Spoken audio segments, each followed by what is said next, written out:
On fouille les blocos comme si c'était des ruines romaines. Pourquoi ? Est-ce que des hommes un jour se sont dit que la femme elle était moins bien que des hommes ? Les événements de Paris, ils étaient arrivés chez nous en 24 heures.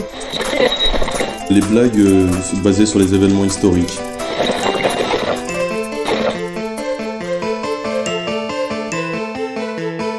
Les rencontres intergénérationnelles. Aujourd'hui, Jimmy Alfred, un podcast proposé par Mémoire Vive avec Leandra Sanchez, 20 ans, et Clément Quimbert, 20 ans, tous deux service civique Solidarité Senior.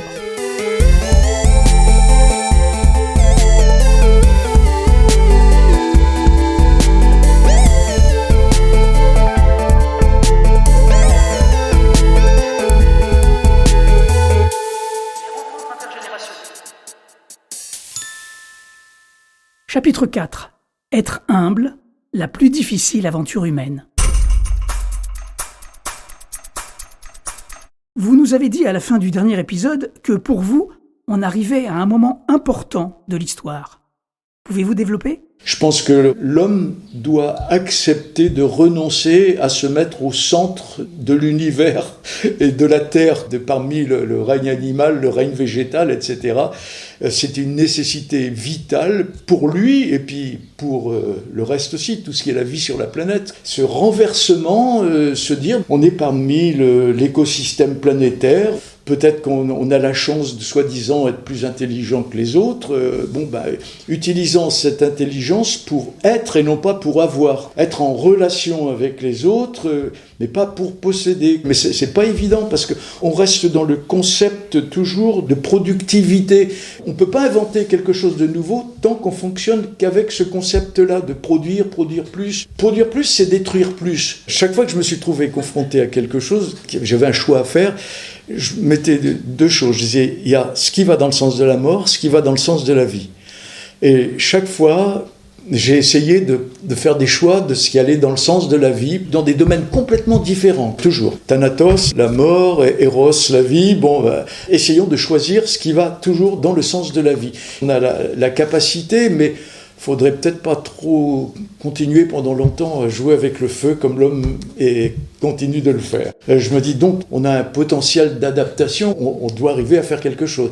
J'entends beaucoup parler de violence en ce moment, les responsables du gouvernement parlent de violence. Oui, il y a des violences, mais il y a d'autres violences aussi. Les fûts radioactifs qui sont dans la Gascogne qu'on a mis sans se poser de problème pendant des années et qui sont en train de commencer à rouiller, c'est une sacrée violence, ça. Monsanto, les produits chimiques qu'on utilise pour cultiver, c'est une sacrée violence, ça aussi. Garder l'eau pour certains et pas pour tout le monde, faire qu'il y a des rivières où il y a même plus d'eau parce que la flotte, elle est dans les bassines. C'est une violence, ça aussi. Il y a des violences comme ça, pour moi, qui vont dans le sens de la mort, pour le coup. Alors, je veux bien, mais il y a des gens qui sont révoltés, qui commettent des violences. On ne peut pas être d'accord avec certaines violences qu'on voit. Il ne faut pas oublier les autres violences qui sont peut-être à la source de ces violences-là aussi. Il y a un proverbe africain qui résume parfaitement ce que vous venez de dire et qui dit on dit d'un fleuve emportant tout qu'il est violent, mais on ne parle jamais de violence pour les rives qui l'enserrent. Et ce sont ces rives-là que vous décrivez. L'eau, c'est fondamental. On ne peut pas vivre sans l'eau. Pas plus tard que ce matin, j'entends à la radio que l'eau du robinet, dans plusieurs régions de France en ce moment, il y a des produits qui ne disparaissent pas. En fin de compte, c'est à l'eau qu'on fait subir une grande violence. Et comme on est constitué d'eau, tous, on est essentiellement de l'eau. À l'intérieur de nous, on subit cette violence-là.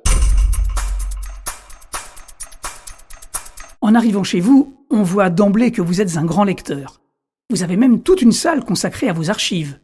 Pouvez-vous nous parler des auteurs qui vous ont particulièrement inspiré dans votre réflexion sociale et politique ? Les auteurs dans ma jeunesse étaient reliés à la nature. Comme je me souviens d'un écrivain qui n'est plus connu du tout maintenant, Curwood, Jack London, qui parlait du Grand Nord canadien, etc., Cro-Blanc, ces livres-là qui parlaient de la nature. Très jeune, à 10-11 ans, j'ai été marqué par ces auteurs-là.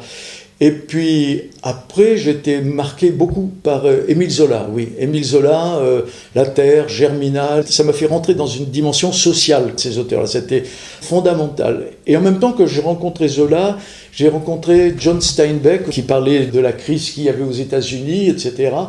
un écrivain noir américain, Native Son, il a écrit Richard Wright, voilà, c'est ça.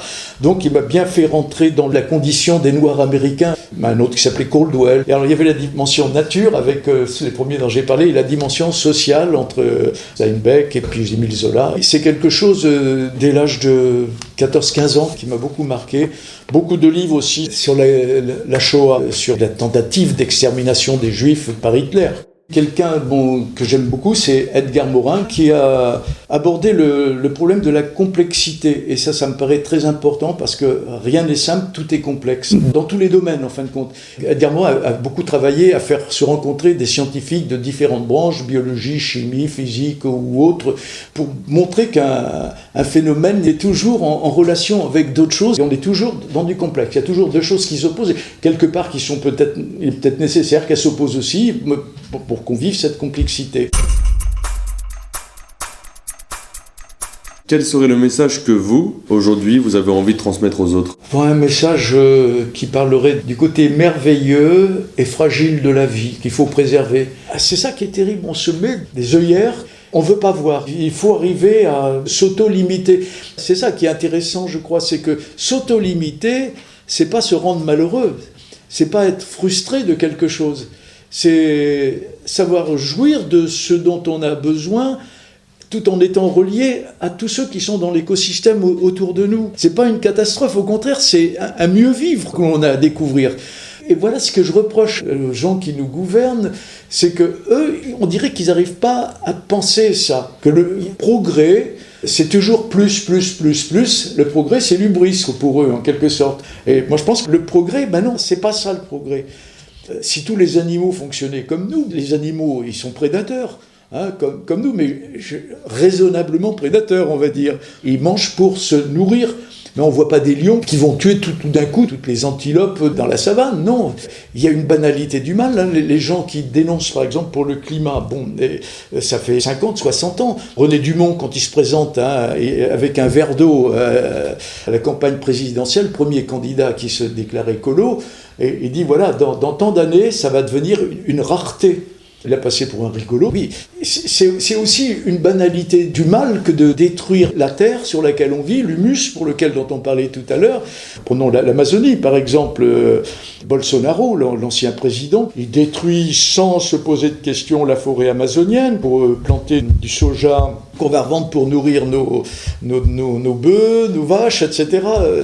Et puis en fin de compte, la banalité du mal, c'est d'accepter ça, de ne pas se dire à un moment donné, il faudrait qu'on arrête de faire ça, non. Et voilà, ça aurait été une banalité du mal aussi, ça.